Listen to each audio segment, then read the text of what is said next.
Pemirsa, kebijakan pemerintah pusat untuk nincapang plafon bebas agunan majeng program kredit usaha rakyat KUR saking 50 juta dados 100 juta rupiah keturek sain pindah ke pemargin pinih becik sejroning ngalimbakang sektor usaha kecil utawi UMKM ring masan pandemi.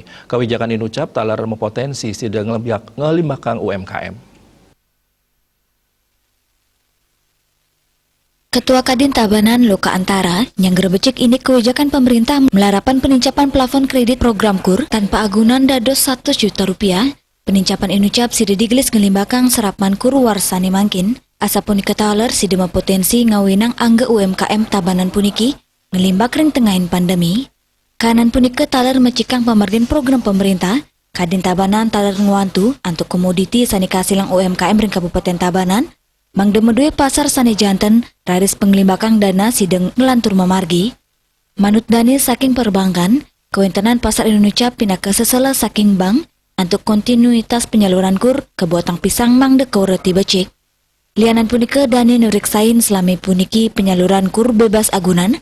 Sane sampun memargi rata-rata sampun kangen oleh UMKM ring Tabanan. Kaptiang untuk jalaran kebijakan anyar indek KUR bebas agunan punike sida kangen becik oleh UMKM ring Tabanan terus sepisanan ngelimbakang ekonomi ring wewidangan irike. Nampenin kanan ini cap sanis sepisanan untuk ngeraksa pengembalian kredit KUR paikatan saking bank penyalur KUR keudang memperkanti sareng asosiasi utawi organisasi sane membaikatan sareng UMKM. Melarapan organisasi utawi asosiasi kaptiang sida kedadosang rujukan majang bank untuk mutusang penerima KUR. Manik Bisnis Bali Nguningayang.